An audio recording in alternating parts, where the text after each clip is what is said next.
sees him, he's so tickled. How They'll probably I just take care of him. They still belong to you. Good morning, everybody. How was the barn tour? Awesome. Well, I am very fortunate to be involved in Thoroughbred Aftercare. I do want to welcome down Jeanette Milligan, a long dear friend, and she is an integral part in our Arkansas Thoroughbred Retirement Foundation. She is also a right hand in the HBPA, which is the Horsemen's Benevolent Protective Association. It's basically horsemen helping horsemen. Yes, Good it is. morning, Jeanette. Thank you, Nancy. Well, good morning. This is the fabulous Laura Caudell, and this is Practice T. Practice T is 18 years old. He does not look it. He is a retired thoroughbred. He was actually in our racing stable for many, many years. He retired at the age of 10. He made 112 starts throughout his career, 17 wins, and he won his 100th career start. He raced here, he raced in Kentucky, and in Indiana. So we are absolutely so blessed to still have him in the family, and Laura as well. So Jeanette, tell us the importance of Thoroughbred Aftercare. And if you've been to the races, you've heard the bell ring after the winner's circle. And that is an homage and a donation to our Thoroughbred Aftercare. So tell us how this whole thing came about. I think in 2021, the president of the HBPA, Bill Walmsley, we realized there was no Thoroughbred Aftercare program in Arkansas, and there was nowhere to responsibly retire a horse you wanted to get off the racetrack. Most owners and most trainers don't have a farm to put a horse at. So you have to find someone that will take them and take care of them. So we established the Arkansas Thoroughbred Retirement and Rehabilitation Foundation. Started out with a few horses, and today we have 27 at the farm right this moment. Some are still rehabilitating and some are ready for adoption. We take them in, we take care of them. If they need time to get healed, we heal them up. People can put in an application. They're vetted thoroughly to make sure they go to a proper home that's going to take care of them forever. And we check them out, make sure they have a vet, checked out their farm, they have proper care, they know how to take care of them, and they move on to another career. And we have eventing horses, we have trail riding horses, barrel horses, kids horses. We even have one at a therapeutic riding center. So they can go on to do anything else. Horses might retire from the age of 3 on to the age of 10. They still have their entire life left ahead of them. And thoroughbreds in particularly, they want a job. They want something to do. They thrive in that environment. A classic story is Chindy. There's actually a barn named for him. He was trained by Steve Hobby. He got a wonderful retirement. He hated being on the farm. He absolutely hated it. He was miserable. They brought him back, and he was the longtime stable pony for Steve Hobby up until his passing, well into his 20s. So it just goes to show they want something to do, and we have had such success stories. And we've got an amazing crew. Jen Pettinger is nice enough to team with us in her farm. Laura does as well. But as you can see, they love what they do. So we've had a lot of success stories. Yeah, and it's funny. We turn them out and get them off the racetrack where they're not used to training and they have their kind of let down period. And as soon as you put even a Western saddle on them, they're ready to ride. They want to know what you want them to do, where you want to go. We had a lady take one up to Missouri, and she started giving lessons on it the next day to kids. And people are also surprised when they get an off-track thoroughbred because they've been handled and touched and pampered so much. People have had other horses, and they'll say, he just stood there for his bath. And we're like, well, of course yeah, he did. got a bath every day. And they're like, oh, and we go and touch his leg, and he just picks his foot up. And we're like, yep, because he's used to getting his feet. He loads onto the trailer real well. He walks onto the trailer. They're so ground ready that even kids can can take them in. And there's a lot of families we've adopted too who have farms, grew up with horses. They want their kids to grow up with horses and have that responsibility and taking care of an animal. And they're good companion pets and riding. They can do anything. So Eventing. obviously, horses cost money. Costs a lot of money. Horses cost a lot of money. And we are fortunate enough to be able to have the funds that when horses do retire, whether it's they just don't want to be a racehorse anymore or they retire with an injury, we rehab them and get them to, it might be a year, it might be Could 2 be. months.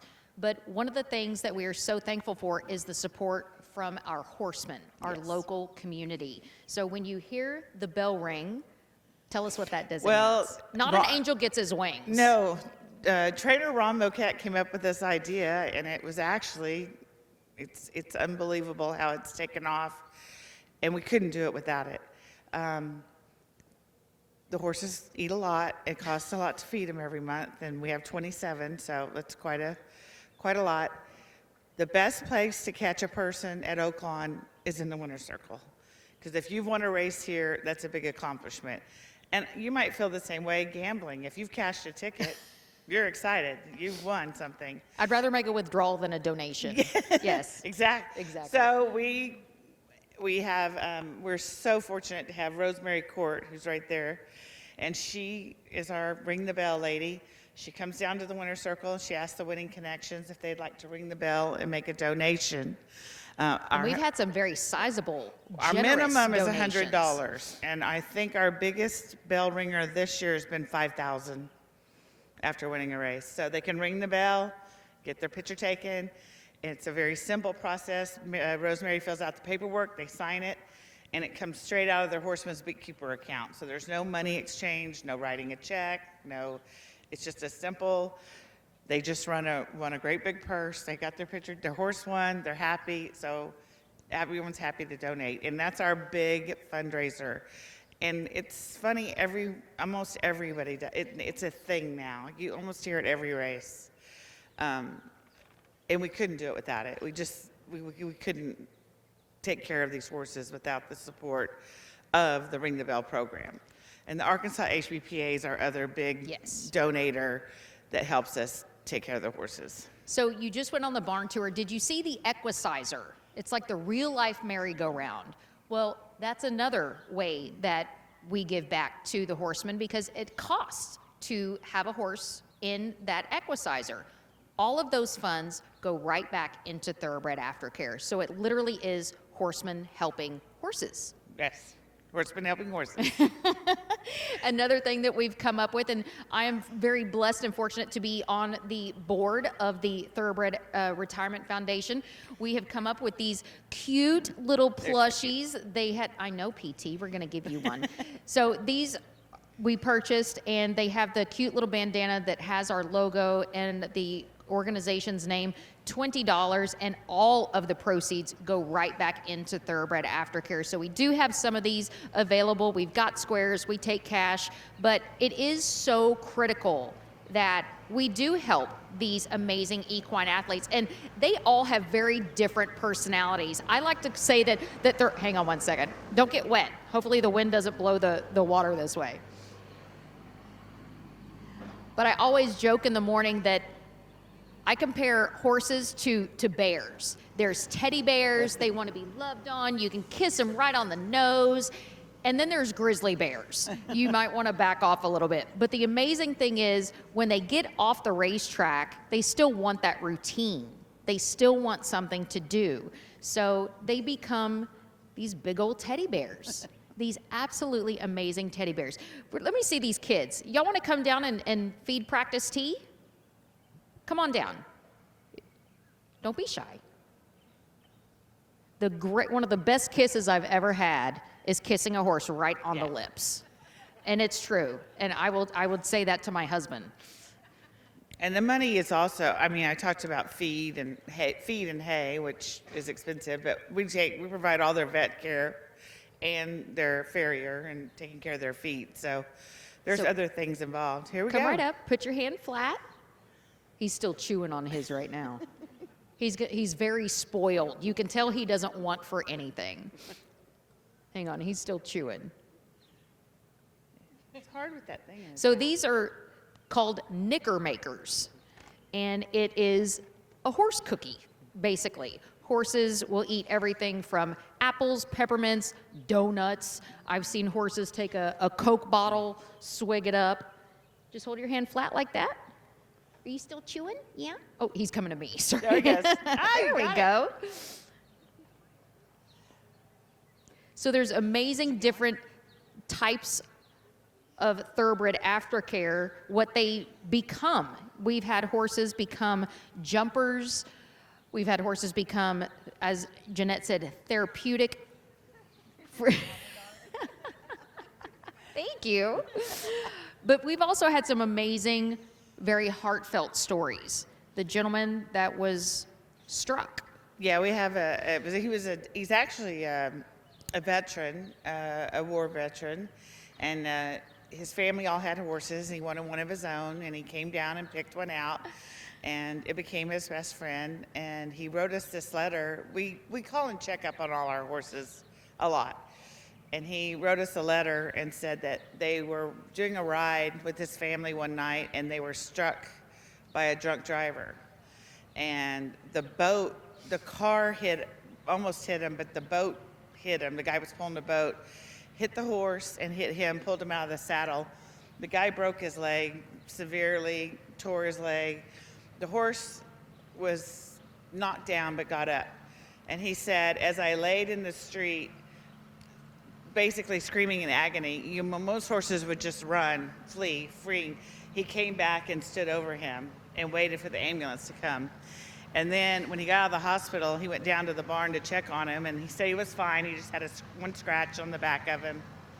And that he said the horse seemed kind of scared, like he had done something wrong. And he said, I went over and he looked at my leg, and then he put his shoulder on my head, like everything's gonna be okay, like it's fine.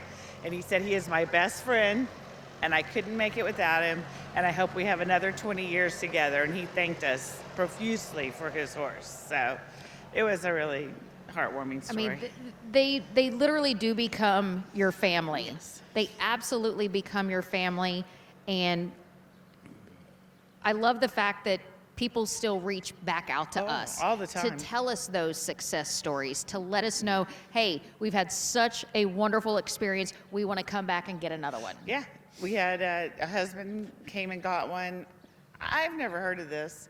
It's called the Cowboy Mounted Shooting Association. Yes. And I guess it's a form of rodeo. They go into an arena, and there's a little obstacle course, and they shoot a gun at these balloons. So you have to be able to ride and shoot and do this little course. Multitasking. Yeah, and he wanted a faster horse. And they do this all over the country. I had no idea. And so the whole family is involved. The dad wanted a faster horse. So he came, and Jan said they came up in this very fancy truck and trailer and their equipment, and he picked one of our horses, and he asked if he could shoot his gun. It shoots blanks, but it does make a noise. So they put the earplugs in, and they said they shot the gun, and he just stood there and looked around like, okay. Like a statue. And so he took him home, and then about 3 weeks later, they came back and got one for their daughter because she wanted a new horse too. And they said they'll start traveling immediately with the team, and then he probably won't be in competition for about a year, but then he'll be in competition. And I thought that's really cool that he's got a new job. It's doing amazing. that. You know, we're kind of in a bubble in the thoroughbred race world. And then when you hear all of these amazing things that horses can do, we'd never heard of that. yeah. So we're Googling, what all it is. And they literally travel all around North America Yeah. to do these events. So one cool thing about the bell, because it is so popular, and that's become a very cool new thing the last couple of years at Oaklawn, other tracks have actually gotten on board. And the first track to do so is Tampa Bay Downs down in Florida. So Yeah. we're very thankful that we've really set a good movement A for great the industry. movement. And I've talked to other tracks, and I hope other tracks will get it. They need to get it. Even tracks that aren't have as big as purses as us or big as crowd, they could do a small, like I told them, do a smaller minimum, but get the horsemen involved, and then you get the crowd involved, and they understand that we are taking care of our horses after they're done. We have to do that, and it's a very important part of the whole system that we take care of our horses as soon as they're done. How many of you remember the horse Whitmore? Right? Everybody knows Whitmore. Well, now he has a barn named after him, Ron Moquette, appropriately stabled in that barn. If you remember Whitmore, he was a bit cantankerous. A bit. Yeah, I'm being nice. He was known when he would go behind the starting gate. He made him work for it. Yes. He definitely made him work to get him in the gate. He would kick his back legs. He was ready to run. Yeah. He was certainly ready to run. Whitmore now is what we use the term bomb-proof. He can stand like a statue, and it is a testament to Laura Moquette, Ron's wife, who's a very accomplished equestrian, that Whitmore became so enjoying in his retirement.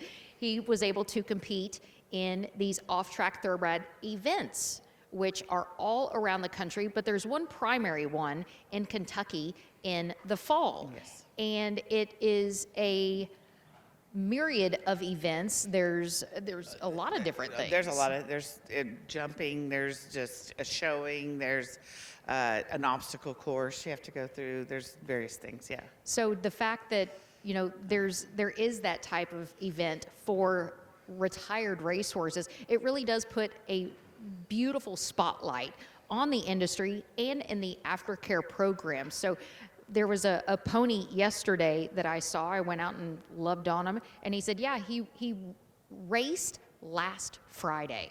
Yeah, yeah. And he was ponying horses yesterday. They want a job. They need something to do. And as Jeanette said, they're used to people handling them all over. They're used to a routine. They get baths. They come exercise every day. They get loaded in trailers. They travel. They ship.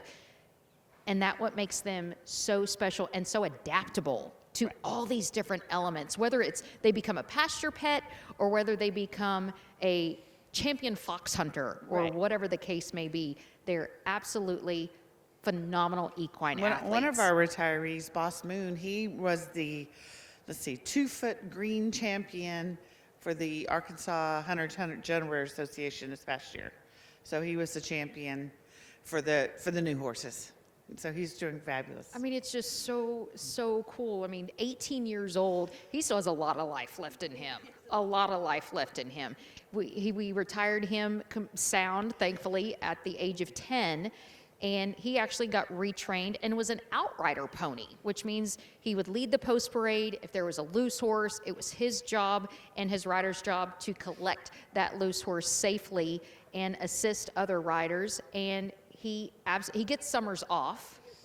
Laura takes summers off, so he gets summers off as well and just gets to run through the pasture and just be a horse. And that is what it really is all about.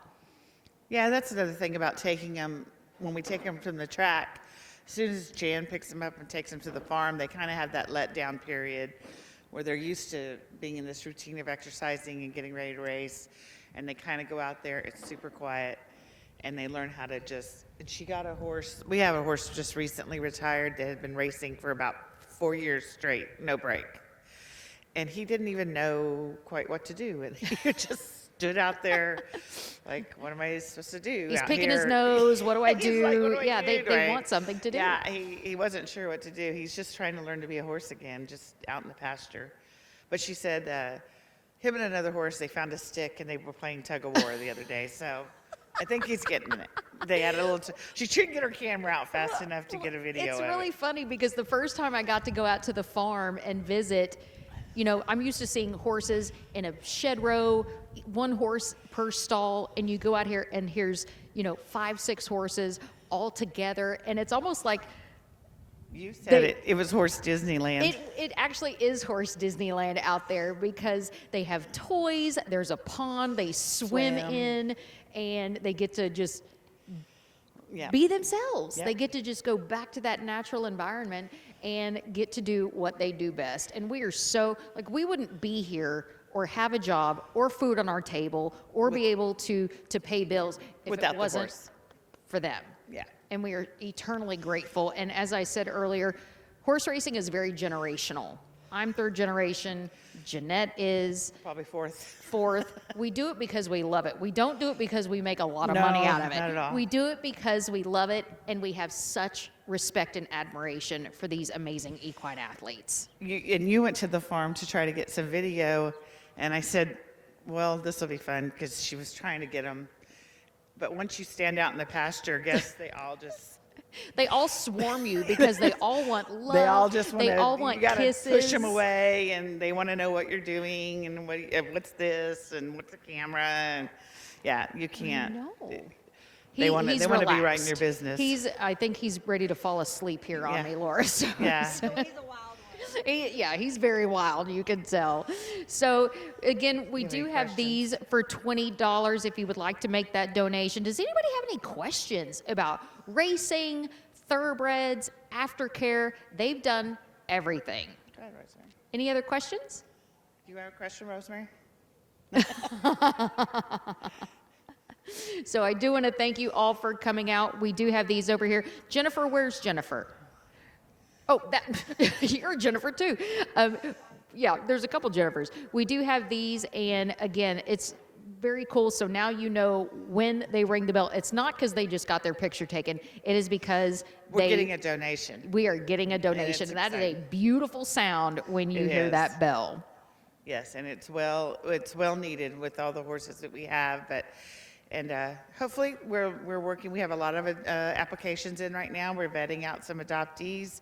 We've even got some deposits on horses. We're like, we can't pick them up till school's out. Okay, so we'll get them adopted out, find a new horse, and make room for new ones to come in. So we do want to thank you for coming out. Thank Laura. Thank Practice T. Does anybody want to come down and give Practice T a treat? Just maybe get a kiss right on the nose, because there's nothing like it. Yeah. There's something about that nose. I'm just obsessed. You're a good boy. He is good. Yeah, you can tell he's miserable. He's just not happy at He's all. a good boy. Are you a good boy? Rosemary's got a treat for My you. favorite punchline, thoroughbreds, you can't shoot nothing with them. Yeah.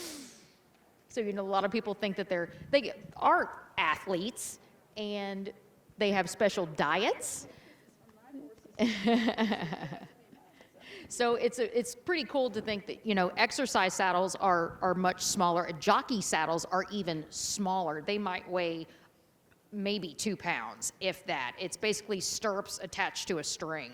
But as soon as they get adjusted and adapted to a Western saddle, which they can be heavy, they can be real heavy. How many hands is he, Laura? I think he's 16, 15? Probably about 16 hands. That's how you measure horses in hands. But yeah, he is just absolutely amazing. How many off-track thoroughbreds have you had throughout your career ponying on the racetrack, do you think? That's kind of what your go-to is. They know Anything else but a thoroughbred. they know what the story is. They know what they need to do. They've been out here. So PT's job is to escort horses training during the morning and also during the afternoon. So a lot of times when horses are in the paddock, you'll see all of our amazing pony people waiting to escort those runners to the starting gate. So they are an integral part of horse racing. He's like, there you go. Good job. He is one happy boy. 18 years old. They live well into their 20s.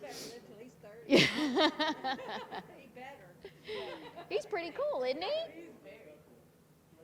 So again, thank y'all so much for coming out. And Arkansas Thoroughbred Retirement Foundation, we've got a website, we've got Instagram, and we have Facebook. So we appreciate all the support for these amazing athletes. Thanks, everyone.